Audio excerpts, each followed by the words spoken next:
Did you shave your hair, and now are wondering how to grow hair after shaving head? Well, if you are, you've come to the right place. In this video, we'll go over 14 tips to grow your hair faster and longer, so stay tuned and keep watching till the end. Number 1. Stop demonizing scissors. Let's get this one out of the way first. Yes, trims sound counterintuitive, and eating a spoonful of Jif every day sounds like it'd be more effective, but you should continue to trim your hair sometimes. Trims get rid of accruing damage and the split ends that end up screwing you over in the long run. Every 8-ish weeks is the general benchmark, but it doesn't need to be a strict, recurring appointment.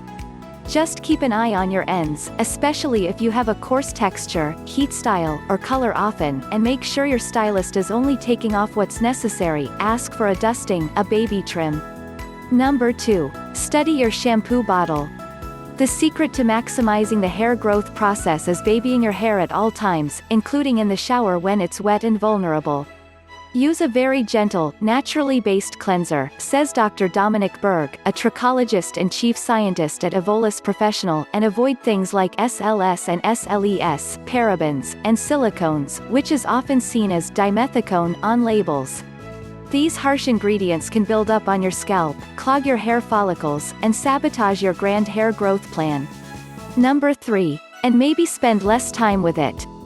After you're done squinting at labels, consider spending some time apart from cleansing products if you tend to shampoo a lot. That squeaky clean feeling may mean you're stripping your scalp and hair of its natural oils, which can lead to brittle hair, which can lead to breakage, which can lead to you being frustrated that your hair has been the same length for months. Number 4. But keep conditioning.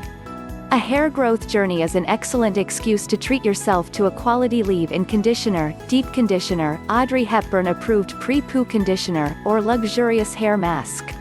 Annabelle Kingsley, trichologist at Philip Kingsley, says the added moisture in these treatments helps plump the hair shaft, improving elasticity and strength over time, which means less breakage and more length retention for you. Number 5. Stop doing that towel thing. Are you still doing that towel thing? It's very fun to flip your head over and arise with a chic turban of sorts, but the combo of twisting, tension, and fabric rubbing on super fragile wet hair is not kosher for the hair growth diet. Try swapping your towel for a gentler microfiber hair one, no rubbing, just blotting, and if you have curls, try the cotton t-shirt plopping method. If you're really hardcore, try drying your hair with nothing but air. Number 6. Brush up on how to brush.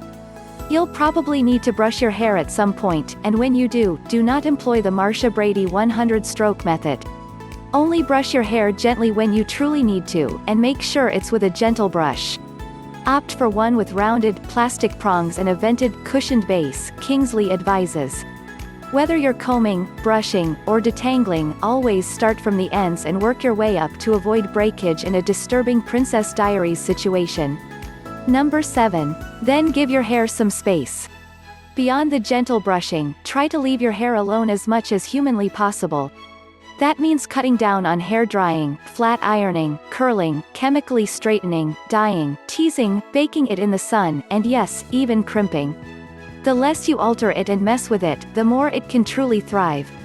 Number 8. Learn to love low ponytails. You can still style your hair, but avoid high-tension styles like these ponytails. Instead, stick to something relatively innocuous, like the low pony. With Fashion Month's onslaught of center parts, a foundational element of a low pony, the transition should be relatively smooth. Number 9. Sleep on silk.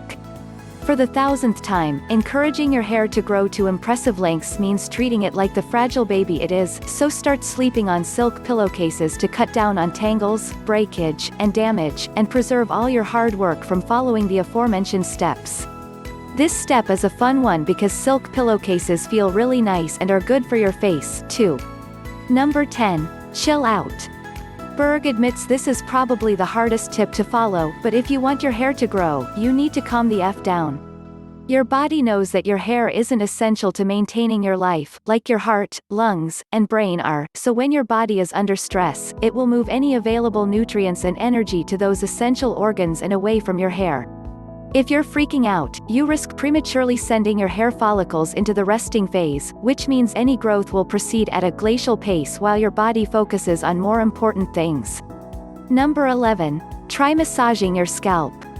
One easy way to start mellowing out right this instant is by massaging your scalp. Forget all that increasing blood flow to the scalp rhetoric Berg's orders, it's actually the self-care part that helps with hair growth. Scalp massage can boost mood and relieve the stress that has a negative impact on the hair growth cycle, says Kingsley. The two most common methods are called effleurage, aka circular stroking movements, and petrissage, aka gentle kneading and lifting of the scalp. Kingsley advises you to start at the front of your scalp and work your way back with gentle yet firm and consistent pressure. Breathe. Number 12. And treat your scalp like your face. Both Kingsley and Berg agree that you should basically treat your scalp with the amount of care you treat your face, so give it a skin care routine outside of shampooing. Avoid harsh physical scrubs and look for ingredients like our good friend salicylic acid to gently remove dead skin cells. Number 13. Eat some gummies if you want. Vitamin gummies taste delicious and they probably won't hurt unless you're trying to curb a sugar addiction, but don't put all your faith in them, either. Hair growth gummies, or any hair growth supplement for that matter, have the potential to work, provided there is a nutritional need. Berg says. So if you're extremely stressed, having trouble chilling out, or on a restrictive diet of sorts, popping some supplements may make a noticeable difference. Number 14. But eat regular food, too. If you're maintaining a balanced diet with plenty of iron, B vitamins, vitamin E, protein, what hair is made out of, fun fact, and zinc, then good for you, and gummies will likely do nothing. If you want to further optimize your grocery list for hair growth, you can find biotin in stuff that isn't shaped like little bears, like nuts, eggs, leafy greens, avocado, salmon, and cauliflower. An iron deficiency is often responsible for hair falling out before it reaches its maximum length, so consider upping your intake via red meat if you eat meat, dark leafy greens, and beetroot. That's all for this video. If you enjoyed the content, consider liking and subscribing.